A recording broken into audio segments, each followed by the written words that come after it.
I, Harry S. Truman, do solemnly swear that I will faithfully execute the office of President of the United States and will, to the best of my ability, preserve, protect, and defend the Constitution of the United States. So help me God.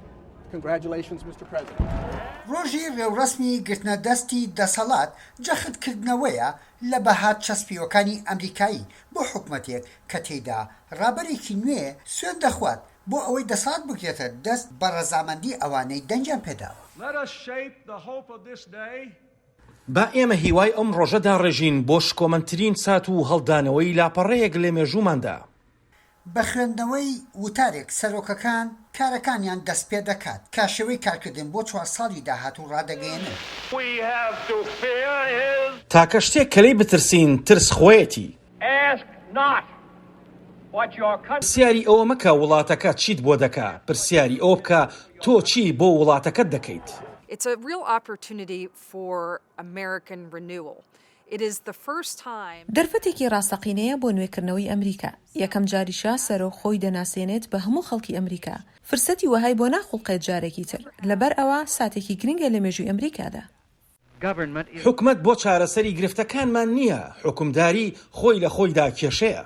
یان داوای ڕۆناڵد ڕیگن بۆ دانانی سنوورێک بووبێت بۆ دەسەڵاتی فیدرالی یانیش لە ڕێوڕسمی گرتنەدەستی دەسەڵات لەلایەن سەرۆکێکی ڕەشپێستەوە. ساتی ڕێوڕسمەکان و وادەکانیشان دەبنە ساتێکی مێژوویش.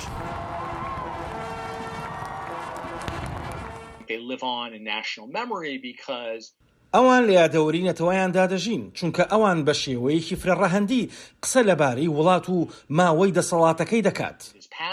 ڕەنگە کاتی ئەوەش بێت بۆ پیشاندانی کردەوەیەکی سمبولی لە ساڵی 1809دا جیمس مادیسن دڵنیاییدا کە تەواوی جلوبەرگەکەی لە ڕۆژی سوێندخواردنەکە لە ئەمریکا دروستکرابێت. ئێدوایت ئی ئایزنهاوەر لە ساڵی 1953 بۆ یەکەم جار هێزە سەربازیەکانی لە ئەمریکا لەسەر شەقام نیشاندا. لە ساڵی 1865 ئێبراهام لینکن لە بۆنەی وەرگرتنی دەسەڵات بۆ جاری دووەم یەکەم جار بوو لە مێژووی ئەمریکادا داوا بکات ئەمریکی ئەفریقیەکان لەم مەراسیمەدا بەشدار بن. لە ساڵی 1970دا بۆ یەکەم جار بوو ژنان لە مەراسیمی گرتنەدەستی دەسەڵات بۆ جاری دووەم لەلایەن سەرۆک وودرۆ ویلسنەوە بەشدار بن. ڕێوڕسمی دەستپێکردنی گرتنە دەستی دەسەڵات لەلایەن ویلیام هەنری هاریسن لە ساڵی 1841دا زۆر خەمگین بوو.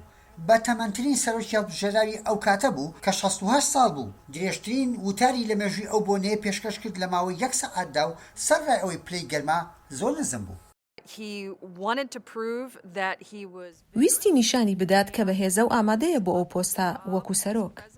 هاریسن هەر ئەو شەوە نەخۆشکەوت و دوای مانگێک کۆچی دوای کرد. لە مێژووی ئەمریکادا هێشتا یەکەم سەرۆکە کە کەمترین ماوە حکمی ئەمریکای کردبێت. بۆنەی گرتنە دەستی دەسەڵات لە ڕێوڕسمێکی سادەوە بۆ زۆر گەورەتر گۆڕاوە و بەهۆی لەدایکبوونی تەلەڤیزۆنیشەوە نیشاندانی ڕێوڕسمەکە گرنگتر بووە، بەڵام بەرپرسایەتی ئەو پۆستەش ڕۆڵێکی گەورەتر ئەجێڕێت.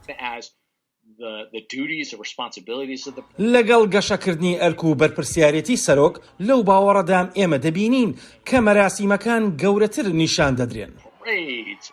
ئاهەنگگێڕانی خەڵکی ئەمریکا لەو بۆنێدا چەسپاندنی دیموکراسیەتە لە ئەمریکا. یەحیا بەرزنجی دەنگی ئەمریکا.